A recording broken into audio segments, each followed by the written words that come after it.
Yeah, check. There we go. Thank you very much. Thanks for coming down, everybody.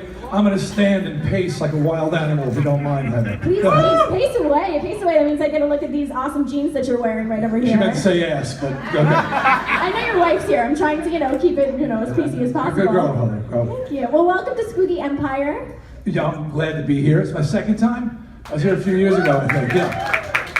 So, now you're going to sit next to me. We're just switching it up. I'll be pacing in a minute. Okay. Cool. Awesome. So, I wanted to start this a little bit differently than usual. I think we have a mutual friend. His name is Mick Foley, and I believe you know each other from Long Island. Yes, Mick Foley, Mankind, Cactus Jack, Dude Love,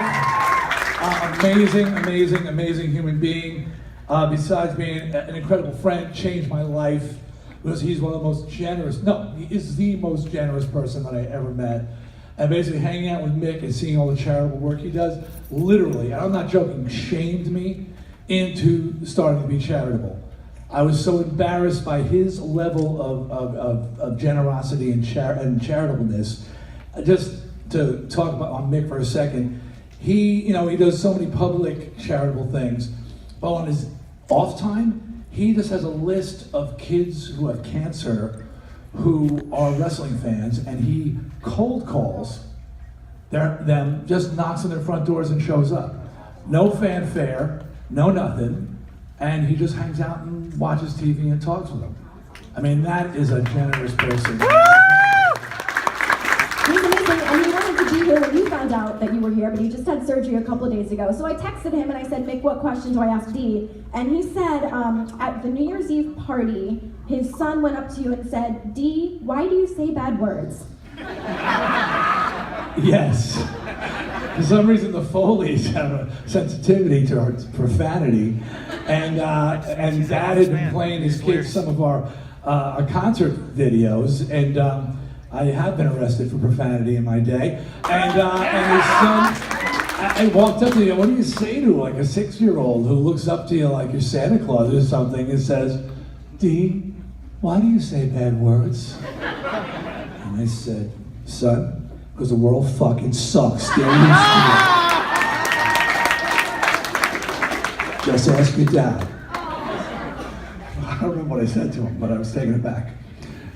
Well, speaking of bad words, I just recently watched your incredible special on Netflix, We Are Twisted Fucking Sister. I'm so glad I get to say that here at Spooky Empire. And it was really cool getting to learn about your career with the band. Obviously, you're not with the band anymore. But what was it like putting together that documentary?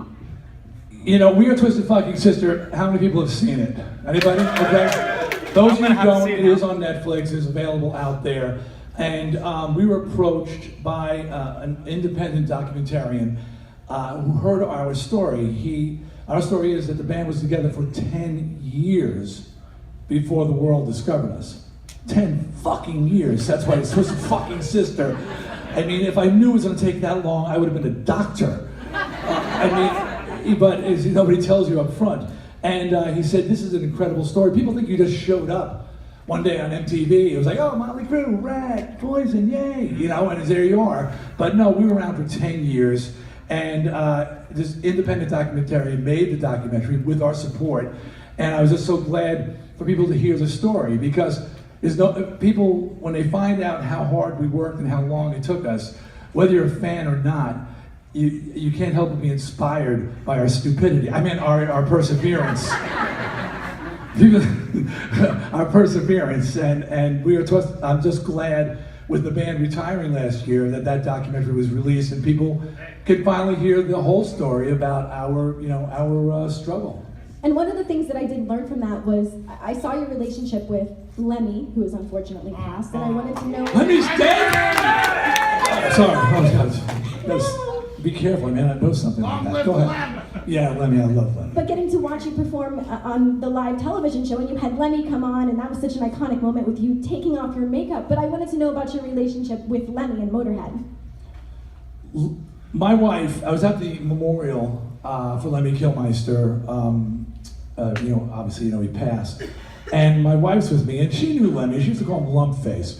And, but it was affectionate.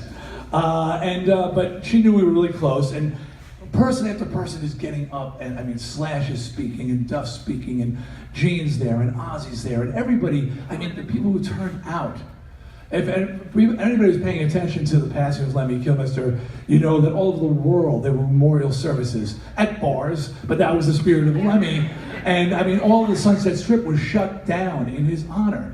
Now, Motorhead's a big band, but they're not a platinum band, not multi-platinum, but Lemmy was more than that. And my wife turns to me after listening to all these people talk, and she's pretty spiritual, and she says, I think Lemmy was an angel.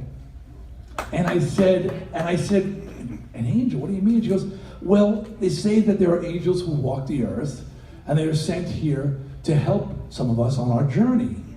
And it sounds to me like he was sent here, because every person, including Twisted, he came into our lives at a crucial point where we were just about to, after 10 years, to pack it in. And he shows up and literally just starts showing up at our concerts and introducing us and puts us on the bill with him and just helped us over the hump until we were going again. And she said, well, you know, he's helped so many people, and I think maybe that was his true purpose.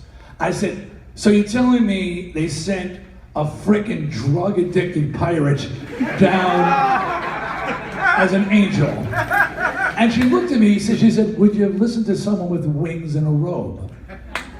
And I said, and I know, like, I just got a chill right now, because I guess if they were to send somebody down to help out rock and roll bands, it would be somebody like Lemmy Kilmister. So he'll always be an angel to me. He's such a great guy.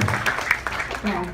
How do you feel about taking some questions from the audience? Are we okay with it? I have no problem. I'm really tired of you, Heather. And God, she wears quickly, you know. You gotta sit next. You think you hate her now? What do you sit next to her? I know, I'm the worst. No, I'm kidding. Nice job. Yeah, absolutely. I love questions, and now I'm going to stand just so. Not going to attack you, just so I can see who's asking. So we have a microphone set up right in front, so you shouldn't be able to miss them, Dee. If you guys would